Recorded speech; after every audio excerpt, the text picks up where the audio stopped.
Bismillahirrahmanirrahim. Assalamualaikum warahmatullahi wabarakatuh. Alhamdulillah wassalatu wassalamu ala sayyidina Rasulillah Muhammad ibn Abdillah wala haula wala quwata illa billah, amma ba'd.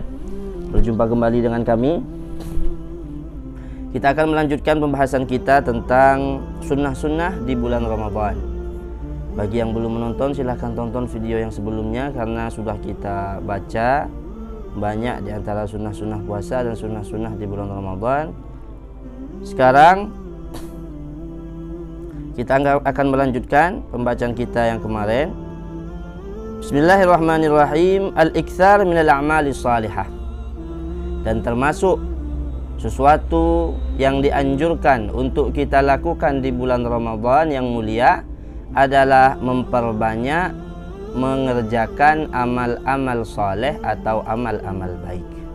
Karena Ramadan sebagaimana sudah kita ketahui adalah bulan yang penuh dengan bonus dari Allah Subhanahu wa taala. Ketika kita melakukan amal saleh di Ramadan, maka pahalanya berbeda dengan yang kita lakukan di luar Ramadan. Makanya jika orang memperbanyak amal ibadah di Ramadan, maka dia akan mendapatkan keuntungan yang berlipat-lipat dari Allah Subhanahu wa taala. Jadi sebulan ini adalah khususiyah bagi kita. Tidak Allah berikan kepada umat yang lainnya. Allah tak pernah memberikan Ramadan kepada umat-umat yang lainnya, sehingga walaupun kita umat Nabi Muhammad adalah umat yang paling pendek umurnya, enggak sampai 100 tahun, sedangkan umat-umat yang lain ada yang sampai 1000 tahun, tetapi kita yang berhak pertama kali masuk ke dalam surga. Kenapa? Karena amal kita di Ramadan itu berlipat-lipat, apalagi kalau sampai kita berjumpa dengan Lailatul Qadar. Luar biasa. Qas-sadaqah, seperti bersedekah, perbanyak bersedekah kepada fakir, kepada miskin, kepada anak-anak yatim. As-sadaqah tudfi'ul khati'ah, kata Rasulullah, kama tudfi'u ma'u an-nar. Sedekah itu bisa menghilangkan dosa-dosa, memadamkan dosa-dosa seperti air memadamkan api. Perbanyak sedekah, walaupun tidak banyak, tetapi bersedekah. Kemudian wasilatir rahim, menyambung tali silaturahmi. Silaturahmi kepada kerabat, silaturahmi kepada teman, silaturahmi kepada guru di Ramadan, maka pahalanya akan lebih besar dibandingkan di luar Ramadan.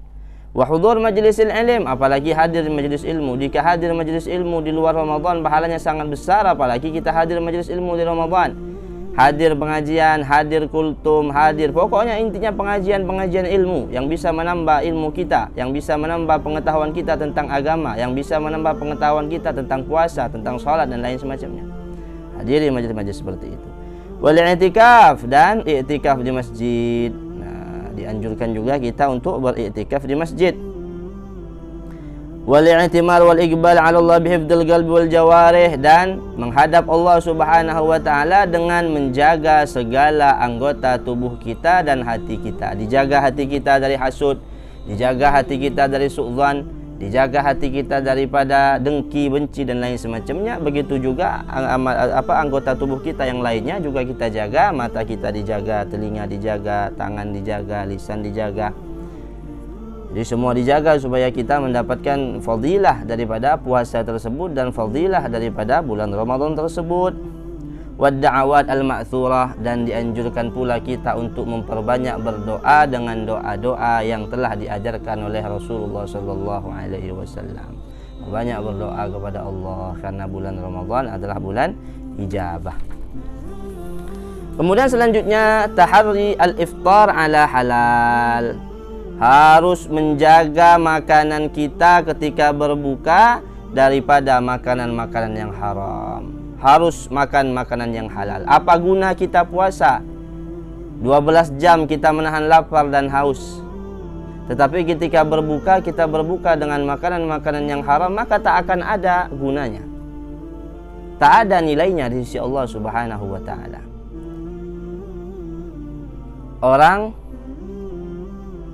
yang makan makanan haram, kata Rasulullah, asad jawarihuhu sya'am aba, maka anggota tubuhnya itu akan bermaksiat kepada Allah Subhanahu wa taala. Sya'am aba, mau tidak mau pasti tubuhnya akan melakukan perkara-perkara yang tidak diridhai Allah Subhanahu wa taala. Kenapa? Karena yang masuk ke dalam tubuhnya adalah makanan yang haram. Darahnya dari makanan yang haram, dagingnya dari darah yang haram. Sehingga kata Rasulullah, orang yang makan makanan haram itu tempatnya fannaru aulabih, maka tempatnya di neraka. Kenapa? Karena tubuhnya sudah dibuat atau terbentuk dari sesuatu yang haram.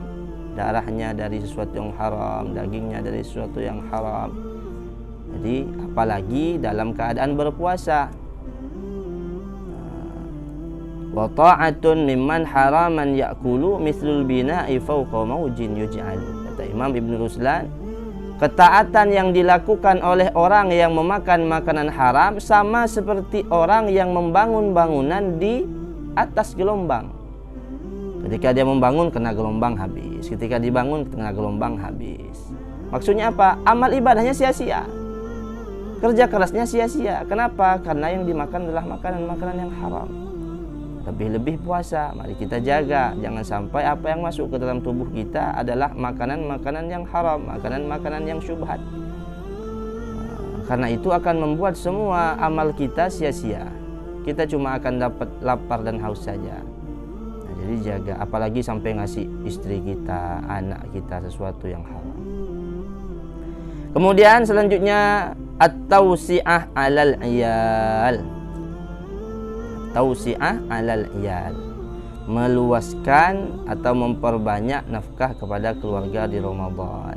Kalau di luar Ramadan misalnya belanja hariannya berapa, 30.000 atau 25.000, naikkan jadi 50.000. Pokoknya nafkah untuk keluarga diperbanyak lagi, diperluas lagi. Supaya apa? Supaya kita mendapatkan rezeki yang berkah, yang banyak dari Allah Subhanahu wa ta'ala. Jadi itu dia. Kemudian tarkul lagwi wal musyatamah, meninggalkan percekcokan, meninggalkan sesuatu yang tak berfaedah. Man kana yu'minu billah wal yaumil akhir falyakul khairan aw liyasmut, kata Rasulullah. Barang siapa yang beriman kepada Allah dan hari akhir, falyakul khairan, maka hendaknya dia itu berkata yang baik. Aw liyasmut, kalau tidak bisa berkata yang baik, aw liyasmut, maka diam saja. Kalau seandainya apa yang mau kita ucapkan itu tidak baik, makanya harus difikir dulu yang mau kita ucapkan ini baik atau tidak. Kalau sekiranya tidak baik, maka lebih baik liyasmut, kata Rasulullah, maka hendaknya dia itu diam saja. Jangan sampai ketika kita berpuasa kita mengeluarkan kata-kata kotor, kata-kata yang menyakiti hati orang lain, kata-kata yang tidak pantas. Kenapa? Karena hal itu akan menghilangkan pahala puasa kita. Kata Rasulullah, man lam yada' qaul az-zur wal amal bih falaysa lillahi hajatun fi an yada' at'amahu syarabu. Barang siapa tidak meninggalkan perkataan kotor, perkataan yang dusta, maka Allah enggak butuh sama puasanya. Maksudnya apa? Puasanya enggak ada nilainya di sisi Allah Subhanahu wa taala. Maka lisan kita ini dijaga. Lebih baik diam. Shamtus shaim tasbih, kata Rasulullah. Diamnya orang yang berpuasa adalah tasbih. Gak usah banyak omong kalau sekiranya tidak baik. Tetapi kalau baik harus diomongkan, karena itu kebaikan, nasihat kebaikan. Tetapi kalau sekiranya tidak baik, maka jangan diomongkan. Yang kedua apa? Jangan banyak ngomong sesuatu yang gak ada faedahnya. Banyak sesuatu yang tak berfaedah, tapi ucapkanlah sesuatu yang berfaedah. Agar apa? Agar kita mendapatkan pahala daripada ucapan kita tersebut. Fa in sya'ana mau ahad fa yatadzakkar bi qalbi annahu sha'im. Kalau ada orang yang mengajak, yang membuat dia ribut, ngajak dia ribut atau ngajak dia berdebat, bilang saja saya sedang berpuasa. Diam, enggak usah dibalas omongannya. Ketika ada orang mencaci, enggak usah dibalas caciannya. Ketika orang memaki, enggak usah dibalas makiannya. Lebih baik kita diam daripada pahala puasa kita batal, pahala puasa kita tak bernilai di sisi Allah Subhanahu wa taala. Nah, jadi mungkin itu saja untuk sunnah-sunnah Ramadan kali ini. Mudah-mudahan yang sedikit ini bermanfaat. Jika ada pertanyaan atau tidak mengerti, silahkan tulis di kolom komentar. Nanti akan kami jawab dengan jawaban yang rinci, insya Allah. Mudah-mudahan yang sedikit ini bermanfaat. Wassalamualaikum warahmatullahi wabarakatuh.